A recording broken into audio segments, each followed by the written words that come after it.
Afternoon to all of you. आज आपण ऑक्सिडेशन्स of alkyne आणि पॉलिमरायझेशन ऑफ अल्कीन ह्या दोन रिएक्शन समजून घेणार आहोत. अतिशय महत्त्वाची रिएक्शन्स आहेत.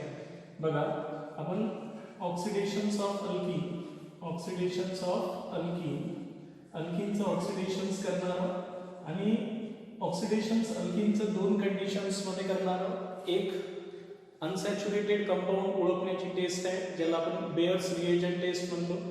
आणि म्हणून ऑक्सिडेशन्स करत असताना आपण अल्कीनचं बाय युझिंग, लक्ष द्यायचे, by using cold and dilute KMnO4 आपण कोणता वापरणार आहोत?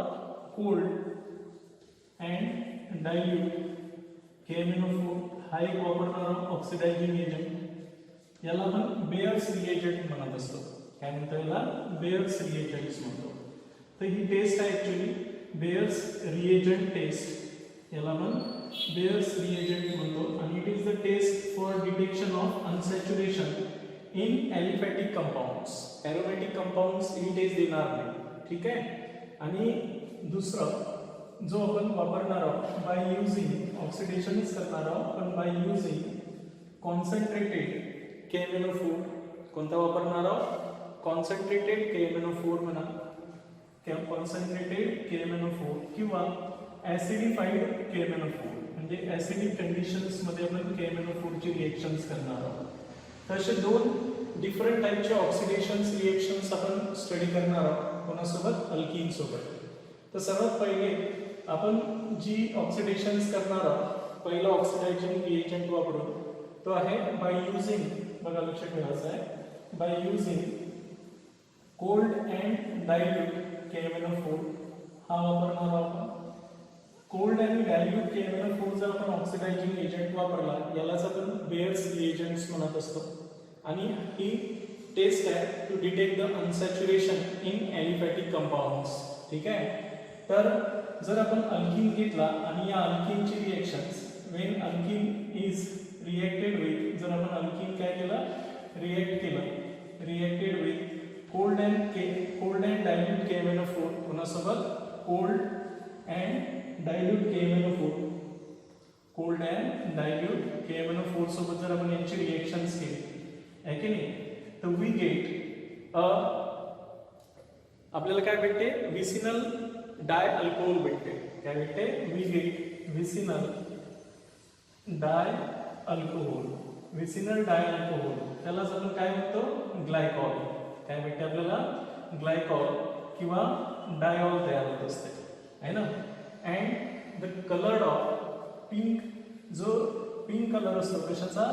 Pink colour of KMnO4 is disappear. हा कलर काय होतो? डिसॅपियर होत असतो. फॉर एक्झाम्पल, आपण इथे एक्झाम्पल घेऊ. याच्यामध्ये आपण जर एक अल्कीन घेतला आणि यांची जर रिएक्शन्स कोणासोबत केली? कोल्ड आणि डायल्यूट KMnO4 सोबत केली. तर कोल्ड आणि डायल्यूट KMnO4 म्हणजे आपण वॉटर जास्त घेणार आहोत डायल्यूट म्हटलं तर, आहे की नाही. डायल्यूट KMnO4 च्या प्रेझेन्स मध्ये रिएक्शन्स करणार आहोत. काय होणार आहे? हा एक OH होईल आणि हा एक OH होईल. Across the carbon carbon double bond add होईल आणि we get vicinal alcohol. Vicinal अल्कोहोललाच आपण काय म्हणतो? डायऑल किंवा ग्लायकॉल म्हणतो. तर अशा प्रकारे या कंपाऊंडचं नाव आहे इथिलीन ग्लायकॉल तयार होईल. इथिलीन ग्लायकॉल किंवा यालाच आपण काय म्हणू? इथेन 1,2-डायऑल. अशा प्रकारे हा तयार होईल. सेकंड एक्झाम्पल घेऊ आपण, आहे की नाही. इथे एक पहिलं एक्झाम्पल झालं. सेकंड एक्झाम्पल घेतलं आपण प्रॉपिलीन किंवा प्रॉपिलीन. आणि या प्रॉपिलीनचं काय करणार आहोत? कोल्ड आणि डायल्यूट KMnO4 सोबत रिएक्शन्स करणार आहोत. ग्लायकॉल तयार होईलच. कोल्ड आणि डायल्यूट KMnO4 म्हटलं की आपण काय करणार आहोत? ग्लायकॉल तयार करणार आहोत. आणि हा जो पिंक कलर राहणार आहे KMnO4 चा, तो डिसॅपियर होऊन जाईल. क्लिअर होऊन राहिलं मी काय सांगितलं आहे ते? तर रिएक्शन्स करत असताना महत्वाची इन्फॉर्मेशन्स लक्षात ठेवायची आहे की आपल्याला कोणत्या कंडिशन्स मध्ये ऑक्सिडेशन्स करायला सांगितलंय. कोल्ड आणि डायल्यूट KMnO4 जर असेल किंवा alkaline KMnO4, dilute alkaline KMnO4, तर ते बेअर्स रिएजंट टेस्ट आहे. आणि इथे काय होणार आहे? Across the carbon carbon double bond दोन हायड्रॉक्सी ग्रुप काय होतील? ऍड होतील. आणि अशा प्रकारे आपल्याला ग्लायकॉल भेटेल. काय भेटेल? ग्लायकॉल. अशा प्रकारे दोन OH group across the carbon carbon double bond काय होतील? ऍड होतील. तर याला आपण काय म्हणू? Propylene glycol. प्रोपिलीन ग्लायकॉल म्हणायला किंवा IUPAC मध्ये काय म्हणसाल प्रोपेन 1,2 डायऑल. प्रोपेन 1,2 डायऑल तयार होईल. तर अशा प्रकारे ही टेस्ट ऑफ अनसॅच्युरेशन आहे. इवन मी तिसरं एक एक्झाम्पल घेतो, बघा लक्षात ठेवायचं आहे. जर आपण एक ब्युटीन घेतला 2-ब्युटीन, बघा लक्षात ठेवायचं, हा जर घेतला आणि यांची रिएक्शन्स डायल्यूट KMnO4 सोबत केली. डायल्यूट KMnO4 म्हणजेच आपण वॉटर घेणार आहोत डायल्यूट म्हटलं की, आणि नेसेंट ऑक्सिजन आणि डायल्यूट KMnO4 आहे की नाही. आता ही रिएक्शन्स करत असताना आपल्याला लक्षात ठेवायचं आहे कोल्ड अँड डायल्यूट KMnO4 जर घेतला तर ग्लायकॉल तयार होत असते. तर इथे काय होणार आहे, या कार्बन कार्बन डबल बॉन्डच्या अक्रॉस डबल बॉन्ड ऍड होऊन जाईल, सॉरी OH ऍड होऊन जाईल. आपल्याला अशा प्रकारे हा विसिनल कंडिशन्स मध्ये दोन OH ग्रुप काय होतील अटॅच होतील है ना. तर आपण याला काय म्हणणार आहोत ब्युटेन. ब्युटेन 2,3. आता हे 2 पोझिशन्स आहेत म्हणून 2,3 डायऑल येणार आहे. 2,3 डायऑल. तर अशा प्रकारे हे ग्लायकॉल तयार होत असते. नेक्स्ट एक्झाम्पल घेऊ आपण. कोणतंही एक्झाम्पल घेतलं तर अनसॅच्युरेशन कंपाऊंड आहे हे ओळखण्याची ही टेस्ट आहे. That is called as basically a Baeyer's reagent test. या रिएक्शन्सला आपण काय म्हणतो बेअर्स रिएजंट टेस्ट म्हणत असतो. बघा लक्षात ठेवायचं आहे. तुम्ही जर असा एक सायक्लोहेक्झिन जरी घेतला असेल आणि यांची reactions cold and concentrated cold आणि डायल्यूट KMnO4 सोबत केली, डायल्यूट KMnO4 सोबत जर केली आपण कोल्ड कंडिशन्स, आणि तर नॅचरली काय होणार आहे वॉटर आणि इकडे नेसेंट ऑक्सिजन प्रोव्हाइड करत आणि ही ग्लायकॉल बनवून, म्हणजे across this double bond we can add the hydroxy group. अशा प्रकारे हे दोन हायड्रॉक्सी ग्रुप आपण ऍड करू. दिस इज कॉल्ड ॲज 1,2 किंवा सायक्लोहेक्झेन 1,2 डायऑल. 1,2 डायऑल. So in this way we can undergo oxidations of alkene by using Bayer's reagent. Bayer's reagent is nothing but the cold and dilute KMnO4, or आपण असंही घेऊ शकतो cold and dilute alkaline KMnO4. alkaline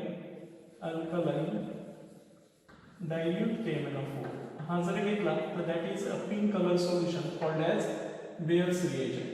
When we add this Bayer's reagent into unsaturated compound, when this Bayer's reagent add into the unsaturated compound, this Bayer's reagent react with unsaturated compound to produce diol, and the color of this pink color of KMnO4 become disappear, means the solution become colorless. This is the taste for the carbon-carbon double bond present in the solution. Aliphatic compounds मधले carbon carbon double bond असेल किंवा triple bond सुद्धा असेल alkyne तर ही taste देईल, पण एरोमॅटिक compounds ही टेस्ट देणार नाही. जेव्हा आपण एरोमॅटिक कंपाऊंड्स मध्ये स्टडी करू त्यावेळेस लक्षात येऊन जाईल. तर हे तर झालं एक रिएजंट वापरून. पहिला reagent by using cold and dilute KMnO4 means bears reagent. आता आपण दुसरा ऑक्सिडेशन्स करणार by using the concentrated KMnO4 किंवा ऍसिडिफाईड KMnO4. कोणता KMnO4 वापरणार आपण ऍसिडिफाईड, म्हणजे तुम्ही डायल्यूट H2SO4 आणि KMnO4 जरी वापरला ऍसिडिफाईड KMnO4 ज्याला म्हणतो तो आता याचं ऑक्सिडेशन्स करेल. तर हे सेकंड कंडिशन्स आहे. हे जर रिएजंट वापरला तर तो अल्किनला करस्पॉन्डिंग कार्बोक्सिलिक ऍसिड आणि कीटोन मध्ये कन्वर्ट करेल depending upon the alkene present. तो अल्किन कोणता आहे त्याच्यावर ते डिपेंड आहे. बरोबर आहे. म्हणून Wien alkene is oxidised by using concentrated KMnO4, जेव्हा आपण आता काय करू लक्ष ठेवा. दुसरी कंडिशन, सेकंड कंडिशन्स पहिले लिहितो मी. बाय युजिंग कोणता KMnO4 वापरणार आहे तुम्ही by using concentrated KMnO4. Concentrated KMnO4 वापरा किंवा असं म्हणा की ऍसिडिफाईड KMnO4. काय म्हणसाल ऍसिडिफाईड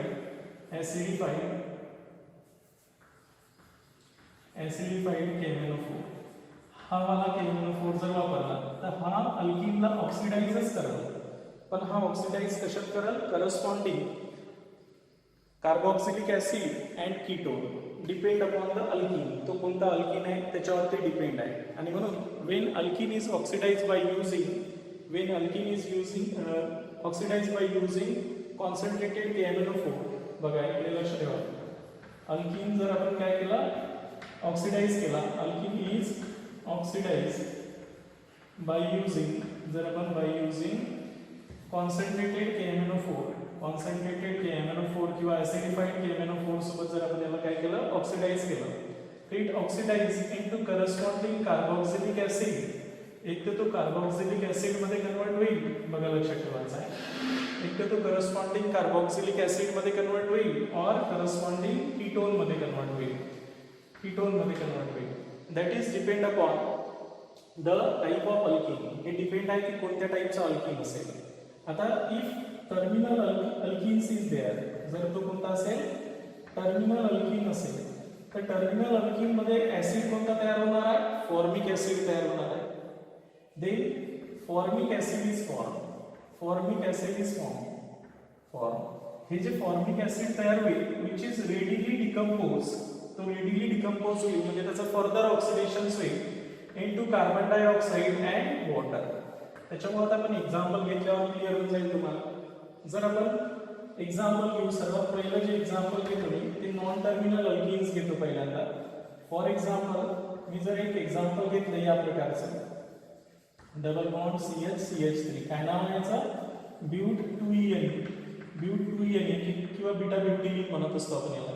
अंडरगो ऑक्सिडेशन्स, याचं जर आपण ऑक्सिडेशन्स केलं बाय युजिंग कोणता, ऍसिडिफाईड KMnO4 किंवा कॉन्सन्ट्रेटेड KMnO4, कॉन्सन्ट्रेटेड KMnO4 म्हणा किंवा ऍसिडिफाईड KMnO4 म्हणा. हे जे KMnO4 आहे हे ऍसिडिक कंडिशन्स मध्ये आहे. देन दिस डबल बॉन्ड गेट ऑक्सिडाइज, हे ऑक्सिडाइज होतील इनटू करस्पॉन्डिंग कार्बोक्सिलिक ऍसिड. जेव्हा H असेल तेव्हा आपण तो कार्बोक्सिलिक ऍसिड मध्ये कन्वर्ट करावा. इथे जर अल्किल ग्रुप असता तर तो कीटोन मध्ये कन्वर्ट झाला असता. आता एक कार्बोक्सिलिक ऍसिड कशामध्ये कन्वर्ट होणार आहे, ऍसिटिक ऍसिड मध्ये कन्वर्ट होईल. हा वाला CH3COOH आणि हा वाला सुद्धा ऍसिटिक ऍसिड मध्येच कन्वर्ट होईल. म्हणून मी काय करणार आहे, ट्वाइस, आहे की नाही. अशा प्रकारे करस्पॉन्डिंग कार्बोक्सिलिक ऍसिड मध्ये त्याचं ऑक्सिडेशन होईल. सिमिलरली दुसरं उदाहरण घेतो आता मी, बघा लक्षात ठेवायचं आहे की असा वाला एक अल्किन घेतला 2-मिथिल ब्यूट 2En. जर आपण 2-मिथिल ब्यूट 2En घेतला असेल आपण, या कंपाऊंडचं नाव काय, 2 ला मिथिल आहे, ब्यूट आणि डबल बॉन्ड 2 नंबरला आहे, म्हणून 2-मिथिल ब्यूट 2En घेतला आणि त्याचं जर काय केलं आपण, ऑक्सिडेशन्स केलं by using concentrated KMnO4, concentrated KMnO4 वापरला किंवा ऍसिडिफाईड KMnO4 वापरला, KMnO4 इन ऍसिडिक कंडिशन्स मध्ये आपण त्याचं ऑक्सिडेशन्स केलं. तर this double bond get oxidise, हा डबल बॉन्ड काय होईल, ऑक्सिडाइज होईल. This is converted into the ketone आणि this is converted into the carboxylic acid. आता दिस इज ऍसिटोन, एक ऍसिटोन कन्वर्ट होईल आणि एक कशात कन्वर्ट होईल, ऍसिटिक ऍसिड मध्ये कन्वर्ट होईल. दुसरा जो आहे तो कशात कन्वर्ट होणार आहे, ऍसिटिक ऍसिड मध्ये. तर अशा प्रकारे that is depend upon the alkene, तो अल्किन कोणता आहे त्याच्यावर डिपेंड आहे. नेक्स्ट एक्झाम्पल जर घेतलं आपण, बघा आता टर्मिनल अल्काइन्स घेतो. तर टर्मिनल अल्किन जर असेल तर formation of formic acid converted into further oxidise into carbon dioxide and water. जसं मी एक एक्झाम्पल घेतो आता, CH3CH डबल बॉन्ड CH2. थोडं आता वरते एक्झाम्पल घेऊ आपण हे, आणि यांची जर रिएक्शन्स कोणासोबत केली, कॉन्सन्ट्रेटेड KMnO4 सोबत केली किंवा ऍसिडिफाईड KMnO4 सोबत केली, तर तुम्हाला तर माहिती आहे की हा डबल बॉन्ड तोडायचा आणि ऍसिड मध्ये कन्वर्ट करायचा. तर हा 2 कार्बन वाला कार्बोक्सिलिक ऍसिड बनल, बरोबर आहे, 2 कार्बन वाला कार्बोक्सिलिक ऍसिड बनल. आणि हा एक कार्बन वाला जो टर्मिनल कार्बन आहे तो फॉर्मिक ऍसिड मध्ये कन्वर्ट होईल. But we know that this formic acids undergo further oxidations, हा रेडिली डिकम्पोज होईल and it converted into the carbon dioxide in water. म्हणजे आपण हे फॉर्मिक ऍसिडच्या ऐवजी काय लिहिणार आहोत, हे फॉर्मिक ऍसिडच्या ऐवजी काय लिहिणार आहोत, डायरेक्ट कार्बन डायऑक्साइड आणि वॉटर मध्ये त्याचं कन्वर्शन होईल, त्याचं फर्दर ऑक्सिडेशन होईल आणि तो कार्बन डायऑक्साइड आणि वॉटर मध्ये कन्वर्ट होईल. क्लिअर झालं. तर अशा प्रकारे नेक्स्ट एक्झाम्पल घेऊ आपण. जर आपण KMnO4 वापरला, ऍसिडिफाईड KMnO4, तर तो करस्पॉन्डिंग ऍसिड मध्ये कन्वर्ट करणार आहे की नाही. तर आता एक एक्झाम्पल जर घेतलं मी, बघा लक्षात आहे, असा एक अनसिमेट्रिकल अल्किन घेतला आहे. बघा काय नाव आहे याचं, पेंट 2ENA, 5 कार्बन आहे म्हणून पेंट 2ENA. आणि यांची जर रिएक्शन्स आपण कोणासोबत केली कॉन्सन्ट्रेटेड KMnO4 किंवा ऍसिडिफाईड KMnO4 इन ऍसिडिक कंडिशन्स, तर असं केलं त्याचं का ऑक्सिडेशन होईल इनटू करस्पॉन्डिंग ऍसिड. हाही कार्बोक्सिलिक ऍसिड मध्ये कन्वर्ट होईल, हाही कार्बोक्सिलिक ऍसिड मध्ये कन्वर्ट होईल. हा 2 कार्बन कार्बन असणारा कार्बोक्सिलिक ऍसिड बनल म्हणजे ऍसिडिक ऍसिड तयार होईल, प्लस दुसरा कोणता तयार होणार आहे प्रोपिओनिक ऍसिड. हे 3 कार्बन वाला कार्बोक्सिलिक ऍसिड तयार होईल. अशा प्रकारे हा 3 कार्बन असणाऱ्या कार्बोक्सिलिक ऍसिड मध्ये कन्वर्ट होईल. तर अशा प्रकारे ऍसिटिक ऍसिड आणि प्रोपिओनिक ऍसिड तयार होईल. ऍसिटिक ऍसिड आणि याला आपण काय म्हणतो प्रोपिओनिक ऍसिड. तर असे 2 ऍसिड डिफरंट तयार होतील जर हे अनसिमेट्रिकल अल्कीन असेल तर. ठीक आहे. आता जर मी यांच्यामध्येच एक टर्मिनल अल्काइन्स घेतला असता, काय घेतला असता टर्मिनल अल्काइन्स घेतला असता, नॅचरली आपल्याला तो कोणता अल्काइन्स आहे तोही ओळखता येते जर आपल्याला प्रॉडक्ट माहिती असेल तर, आहे की नाही. आणि यांचं जर आपण ऑक्सिडेशन्स केलं असेल तर बाय युजिंग KMnO4 आहे ना, कॉन्सन्ट्रेटेड KMnO4 घेतला किंवा KMnO4 इन ऍसिडिक कंडिशन्स मध्ये जर KMnO4 घेतला तर नॅचरली याचं ऑक्सिडेशन होणार आहे and that is converted into the acid. हा 4 कार्बन वाला कार्बोक्सिलिक ऍसिड बनवा, CH3 CH2 CH2 C double bond OH. हा तुमचा ब्युटेनॉइक ऍसिड तयार होईल, प्लस ए जो टर्मिनल कार्बन आहे तो फॉर्मिक ऍसिड मध्ये कन्वर्ट होते. पण आपल्याला माहिती आहे की फॉर्मिक ऍसिड फर्दर ऑक्सिडाइज होऊन कार्बन डायऑक्साइड आणि वॉटर मध्ये कन्वर्ट होत असते आणि म्हणून फर्दर तो ऑक्सिडाइज होऊन कार्बन डायऑक्साइड आणि वॉटर मध्ये कन्वर्ट करायचा. क्लिअर आहे काय सांगून राहिलं होते? एकदम सोपं आहे, काही पाठ करायची गरज नाही. फॉर एक्झाम्पल आपण एक एक्झाम्पल असं घेतलं आणि इथे आपण यांची कोणासोबत रिएक्शन्स केली कॉन्सन्ट्रेटेड KMnO4 सोबत रिएक्शन्स केली किंवा KMnO4 इन ऍसिडिक कंडिशन्स, तर नॅचरली काय होणार आहे हा डबल बॉन्ड ब्रेक होईल आणि हा 6 कार्बन वाला कार्बोक्सिलिक ऍसिड तयार होईल. 1 2 3 4 5 6.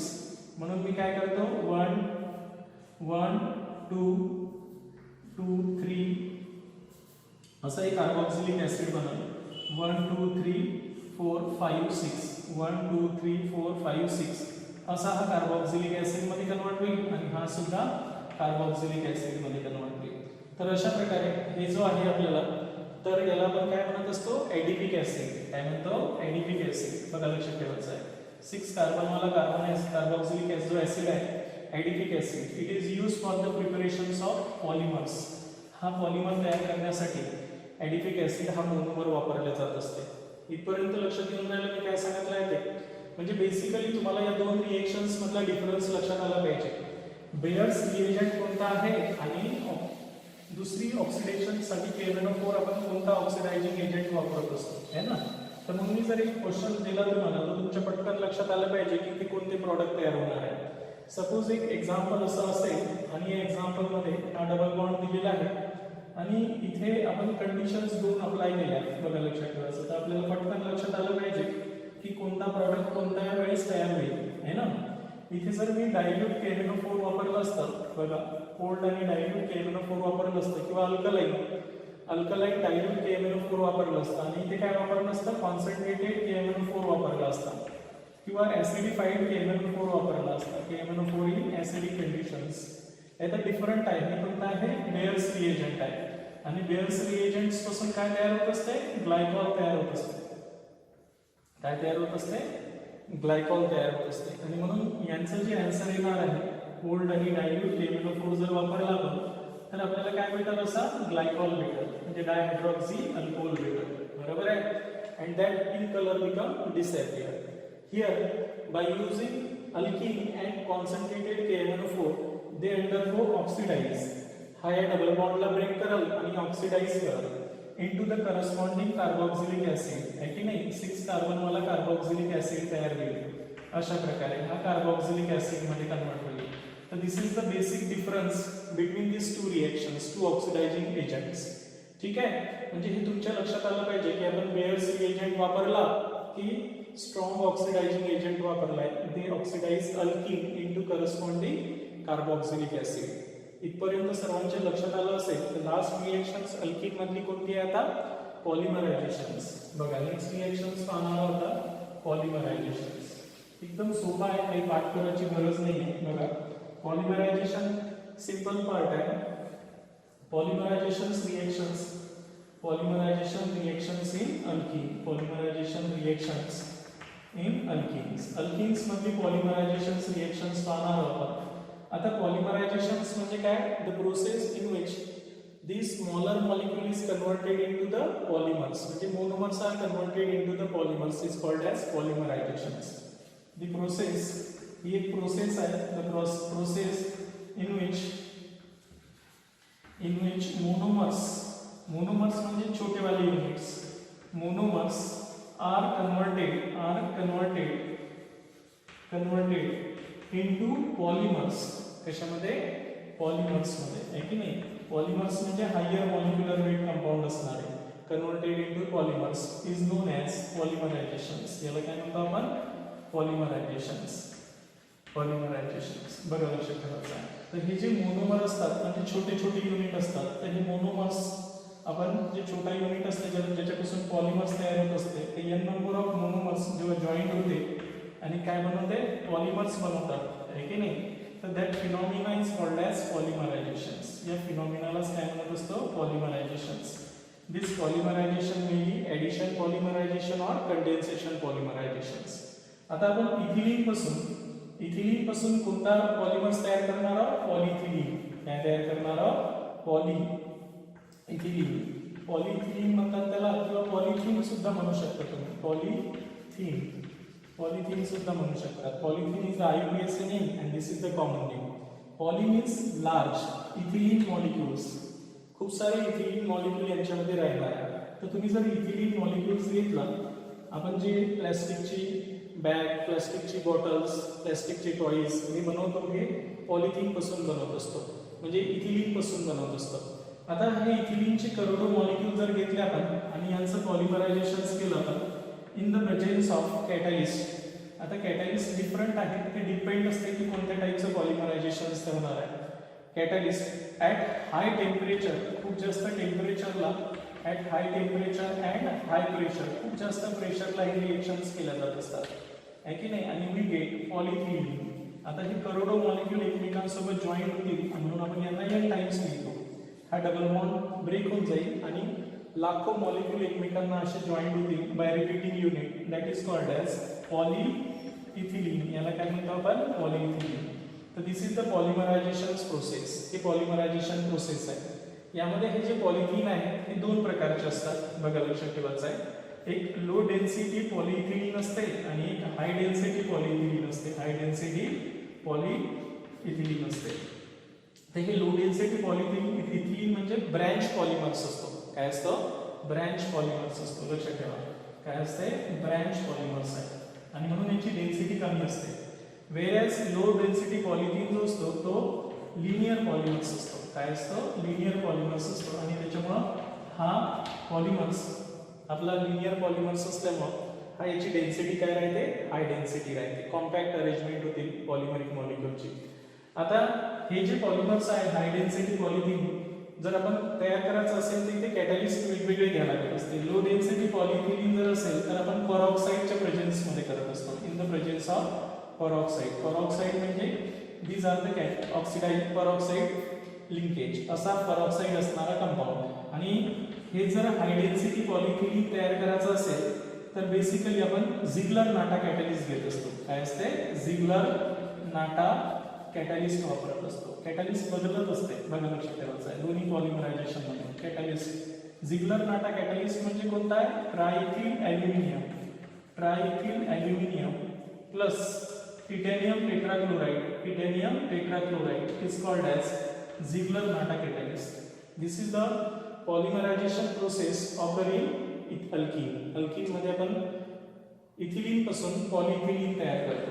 काय तयार करतो? इथिलीन किंवा इथिलीन पासून पॉलिइथिलीन तयार करत असतो. पण हे पॉलिइथिलीन दोन प्रकारचे असते depending upon the temperature conditions and catalyst. हे जे लो डेन्सिटी पॉलिइथिलीन आहे मोर दॅन 10,000 ॲटमॉस्फेरिक प्रेशरला आपण प्रेशर देतो आणि हे फक्त 6 to 7 ॲटमॉस्फेरिक प्रेशरलाच तयार करत असतो, आहे की नाही?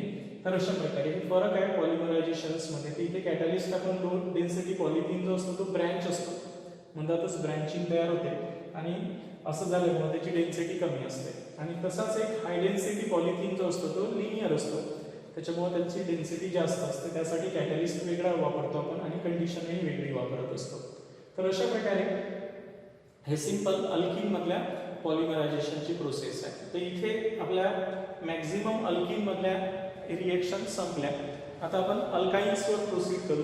अल्काइन्समध्ये हे KMnO4च्या रिएक्शन्स जर पाहिलं तर सेम रिएक्शन्स भेटल तुम्हाला बघा, तेही आपण फर्दर लेक्चरमध्ये समजून घेणार आहोत.